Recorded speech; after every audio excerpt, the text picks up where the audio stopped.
लक्ष्य तय किया है कि भारत में जो भ्रष्टाचार हो रहा है, जो लूटखोरी मची हुई है, इसको रोक पाए अगर हम, तो गरीबी बेकारी ठीक होगी, दूर होगी। भ्रष्टाचार हमारे यहाँ भयंकर है। आप रोज अखबार देखें और हर दिन टेलीविजन समाचार सुने तो हर 2-3 दिन में कोई ना कोई घोटाला, कोई ना कोई भ्रष्टाचार होता ही रहता है। अभी थोड़े दिन पहले एक बहुत बड़ा घोटाला हुआ, 1,76,000 करोड़ रुपए का चूना लगा दिया एक भ्रष्ट नेता जिसका नाम है ए राजा।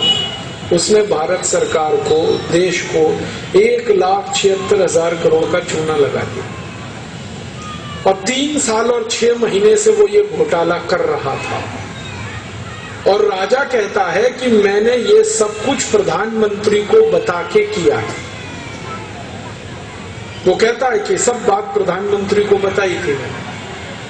और प्रधानमंत्री की इतनी हिम्मत नहीं कि 3 साल और 6 महीने में जो घोटाला करने वाला मंत्री है उसको निकाल सके मंत्रिमंडल से। इतना बड़ा घोटाला आजादी के इतिहास में पहली बार हुआ। 1,76,000 करोड़ इतनी बड़ी रकम है कि अगर इससे सोना खरीद लिया जाए तो छत्तीसगढ़ राज्य के हर एक गांव की सड़क पर 10 मिलीमीटर मोटाई की सोने की परत बिछा सकता है।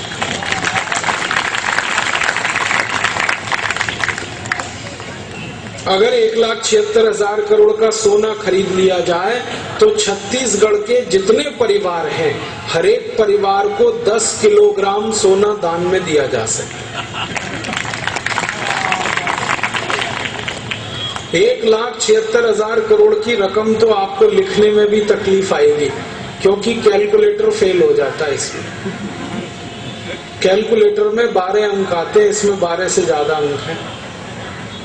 इतना बड़ा घोटाला। इसके पहले थोड़े दिन पर एक घोटाला हो गया, कॉमनवेल्थ खेल घोटाला, 77,000 करोड़ का। कॉमनवेल्थ खेल घोटाला इतना जबरदस्त है, कभी तो हंसी आती है मुझे। ये कॉमनवेल्थ खेल क्या है? ये वो खेल हैं जिनको दुनिया के 71 देश खेलते हैं और ये सारे 71 देशों को अंग्रेजों ने गुलाम बनाया था। तो ये 71 देश अपनी गुलामी को याद करने के लिए हर 4 साल में ये खेल खेलते हैं।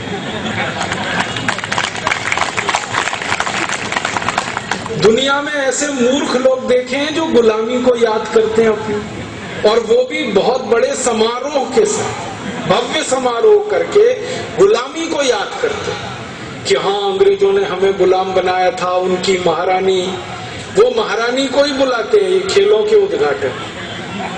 बिना महारानी के आए खेल का उद्घाटन नहीं होता।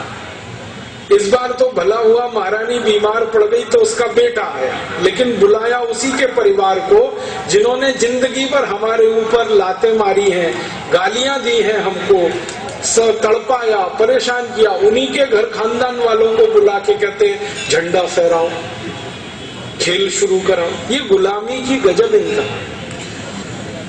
और इन खेलों में महारानी आती है ना, उसके पहले उसका डंडा आता है, महारानी का डंडा, उसको कहते हैं क्वींस बेटन्स। अब अंग्रेजी में कह देते हैं क्वींस बेटन्स, हिंदी में उसका मतलब है महारानी का डंडा। वो आता है और 71 देशों में घुमाया जाता है। तो ये इस बार भी हुआ, महारानी का डंडा आया और उसी में सबसे बड़ा घोटाला हुआ, क्योंकि महारानी का डंडा जितने रुपए में लंदन से भारत आया उतने रुपए को मैंने जोड़ा तो उसमें 100 सोने के डंडे बना सकते थे। ऐसा घोटाला। ये कॉमनवेल्थ घोटाला तो विचित्र है। खेल आयोजन करने वाली समिति ने माइक किराए पे लिया तो माइक का इतना पैसा दिया किराए का जितने में सैकड़ों माइक खरीदे जा सके। कुर्सी किराए पे ली तो इतना पैसा दिया जितने में हजारों कुर्सी खरीदी जा सके। एसी किराए पे लिया तो इतना पैसा दिया कि सैकड़ों एसी लगाए जा सके। और जिन नेताओं ने ये किया वो भी बेईमान, सुरेश कलमाडी एंड कंपनी, वो कहते हैं कि जी हमने कुछ गलत नहीं किया। सीबीसी का कहना है कि घोटाला हुआ, सीबीआई का कहना है घोटाला हुआ, controller and auditor general of India का कहना घोटाला हुआ, और जिन्होंने किया वो कहते हैं हमने कुछ घोटाला नहीं किया। आंकड़े बताते हैं कि इस पूरे कॉमनवेल्थ खेल में 78,000 करोड़ रुपए खर्च हुए और संस्थाओं का कहना है जो जांच कर रही है घोटाले की कि वास्तव में खर्चा 8,000 करोड़ का हुआ। 70,000 करोड़ रुपए तो नेता और अधिकारियों ने बंदर बांट करके खा लिए। ऐसे ये हमारे यहाँ घोटाले होते हैं। थोड़े दिन पहले और एक घोटाला हो गया, आदर्श हाउसिंग सोसाइटी घोटाला। भारत के कारगिल के शहीदों के परिवारीजनों के लिए घर बनाए और महाभ्रष्ट और बेईमान नेता वो घरों में कब्जा करके बैठ गए। शर्म नहीं आती इन नेताओं को। गेंडे की मोटी खाल से भी ज्यादा ये जो है ना बेशर्म हो गए हैं। शहीदों के लिए, कारगिल के शहीदों के परिवारीजनों के लिए घर बन रहे हैं, उस पर कब्जा करके बैठे। बहुत मुश्किल है। और ये जो घोटाले रोज रोज होते हैं, अभी 2 दिन से पता चल रहा और एक घोटाला हो गया हमारे यहाँ, फर्जी का लोन बांटा जाता, फर्जी लोन, कंपनियां फर्जी, लोन फर्जी, और उसको शेयर बाजार में लगा देते हैं और पैसे ले दे के, घूस ले दे के ये सब चलता है। ये सारे घोटाले करते क्या हैं? आपके खून पसीने की कमाई का पैसा, मेरे खून पसीने की कमाई का पैसा, इसको लूटा जाता है। और ये घोटालों को देखकर अब ऐसा लगता है कि भारत में लोकतंत्र नहीं, लूट तंत्र चल रहा है। जिसको देखो वही लूट रहा है इस देश में। और ये घोटाले पिछले 64 साल से चल रहे हैं। आजादी मिली 15 अगस्त 47 को, उसके थोड़े दिन बाद ही एक बड़ा घोटाला हो गया, जीप स्कैंडल। जीप खरीदी गई लेकिन कागज पर, वास्तव में नहीं। पैसे दे दिए, जीप नहीं आई और उसका नुकसान उठाया भारत की सेना। पिस्तौल खरीदी गई सेना के लिए, बहुत बड़ा स्कैंडल हुआ था, पिस्तौल स्कैंडल, चेक पिस्टल स्कैंडल।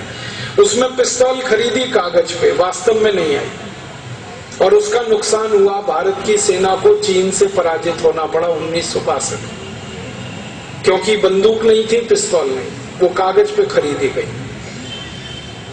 और ऐसे घोटाले होते ही रहे, कभी नागरवाला स्कैंडल, कभी मुंदड़ा स्कैंडल, होते ही रहे। हमने इन सारे घोटालों के आंकड़े इकट्ठे किए और दस्तावेज, तो पता चला कि अब तक 64 साल में 340 लाख करोड़ रुपए के घोटाले हो चुके हैं। 64 साल। और ये सारी रकम भ्रष्ट नेता और अधिकारियों ने लूटकर विदेशी बैंकों में जमा कर रखी है। इस रकम का 280 लाख करोड़ रुपए तो स्विस बैंकों में जमा है और 60 लाख करोड़ रुपए पनामा, सिंगापुर, हांगकांग, ताइवान आदि देशों की बैंकों में जमा है।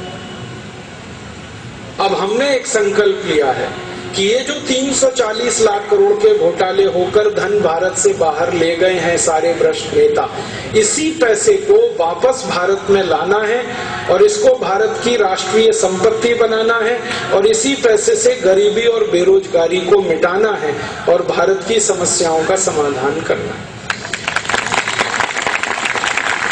आप पूछेंगे ये धन कैसे वापस आ सकता है? इसको वापस लाने के 3 रास्ते हैं। पहला रास्ता है, हम भारत के सुप्रीम कोर्ट में एक मुकदमा करें जिसको पब्लिक इंटरेस्ट पिटीशन कहा जाता है और सुप्रीम कोर्ट उस मुकदमे पर फैसला दे कि जितना पैसा विदेशी बैंकों में जमा है वो भारत की राष्ट्रीय संपत्ति है, तो ये सारा धन वापस आ जाएगा उन बैंकों से। दूसरा रास्ता है, भारत के संसद में एक प्रस्ताव पारित कराया जाए और उसमें ये कहा जाए कि जितना धन विदेशी बैंकों में भारत से लूटकर भेजा गया वो सारा भारत की राष्ट्रीय संपत्ति है और संसद ये प्रस्ताव पास कर दे तो भी ये धन वापस आ जाए। और तीसरा और आखिरी रास्ता है कि हम भारत देश की तरफ से संयुक्त राष्ट्र महासंघ के साथ एक संधि करें, एक समझौता करें और वो समझौता इस 340 लाख करोड़ रुपए के बारे में हो तो संयुक्त राष्ट्र महासंघ खुद इस पैसे को हमें वापस दिलवा सकता है, क्योंकि उसका डंडा दुनिया के सब देशों पे चलता है। दुनिया के 70 देशों की बैंकों में ये पैसा पड़ा हुआ है। संयुक्त राष्ट्र इस पूरे पैसे को दिलवा सकता है और इसी संयुक्त राष्ट्र ने अभी थोड़े दिन पहले अमेरिका को ऐसा पैसा दिलवाया।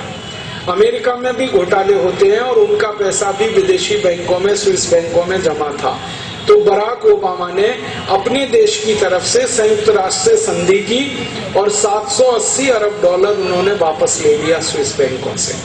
और बराक ओबामा अगर ये कर सकता है तो हम भी कर सकते हैं। तो हमने भारत स्वाभिमान की तरफ से एक संकल्प लिया है और उसी के तहत सुप्रीम कोर्ट में एक मुकदमा दाखिल करवाया है। और हमारा मुकदमा भारत के सबसे मशहूर वकील राम जेठमलानी ने किया है। और खुशी की बात है कि हमारा मुकदमा स्वीकार हो गया है और सुप्रीम कोर्ट ने सरकार को नोटिस दिया।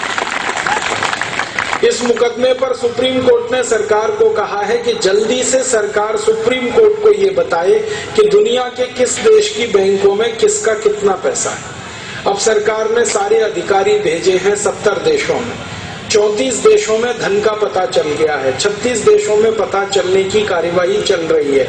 1 साल के अंदर ये पता हो जाएगा और सुप्रीम कोर्ट में सारी जानकारी आ जाएगी। तब हम सुप्रीम कोर्ट में ये अपील करेंगे कि सारे धन को भारत की राष्ट्रीय संपत्ति घोषित कर दिया जाए और ये पूरा पैसा वापस मंगा लिया जाए। हमें उम्मीद है कि हम ये कर पाएंगे। आप सबका सहयोग रहे, ईश्वर की कृपा बनी रहे और सद्गुरुओं का आशीर्वाद रहे तो ये मिल जाए तो अच्छी बात है। वो विरोध ना करें तो प्रस्ताव पास हो जाए, प्रस्ताव पास हुआ तो कानून बन जाएगा, कानून बना तो पैसे आ जाएंगे। अगर संसद में विरोध हुआ तो भी और प्रस्ताव पास हुआ तो भी हमारा ही फायदा है, हमारे दोनों हाथ में लड्डू। प्रस्ताव पास हुआ तो कानून बना, पैसे आ गए। नहीं पास हुआ तो देश देखेगा कि बेईमान और हरामी कौन कौन है जो विरोध कर रहा है। फिर हम क्या करेंगे? अगर प्रस्ताव पास नहीं हुआ तो सन 2014 में लोकसभा का चुनाव आएगा, तब सारे देश के चुनाव क्षेत्रों में घूम घूम कर हम उन नेताओं को हराएंगे जिन्होंने ये प्रस्ताव पास नहीं होने दिया और उनकी जगह ईमानदार सांसदों को चुनकर लाएंगे संसद। और हमारी तैयारी है कि 2014 में 400 ईमानदार सांसदों को हम इस देश में से चुनकर लाएंगे। आप बोलेंगे 400? हाँ 400। कैसे? भारत में परम पूजनीय स्वामी रामदेव जी जिन्होंने ये अभियान शुरू किया, उनके साथ भारत के 70 बड़े बड़े संतों ने सहयोग देने का संकल्प कर लिया है। एक बहुत बड़े संत हैं परम पूजनीय स्वामी सत्यमित्रानंद गिरी, एक बहुत बड़े संत हैं परम पूजनीय स्वामी अवधेशानंद गिरी, एक बहुत बड़े संत हैं परम पूजनीय स्वामी जयेंद्र सरस्वती, एक बहुत बड़े संत हैं परम पूजनीय स्वामी गोविंद देव गिरी, एक बहुत बड़े संत हैं परम पूजनीय मुरारी बापू, एक बहुत बड़े संत हैं परम पूजनीय सुधांशु महाराज, एक बहुत बड़े संत तुल्य व्यक्ति हैं डॉक्टर प्रणव पंड्या, गायत्री परिवार। ऐसे 70 बड़े बड़े संगठन और संतों सन्यासियों ने तय कर लिया है कि पानी अब सिर से गुजर गया। भ्रष्टाचार के खात्मे के लिए ये सारे संत 2014 में एक एक संसदीय क्षेत्र में जाएंगे और 400 तो क्या 500 सांसदों को ये जिता लाएंगे। क्योंकि ये जो संत है ना, इनके सारे भक्तों की संख्या एक दिन मैंने जोड़ी तो इनके भक्त इतने हैं पूरे देश में कि वो इकट्ठे होकर वोट डाल दें तो 514 सांसद जीत जाएं। असंभव नहीं है ये काम, आसानी से होगा।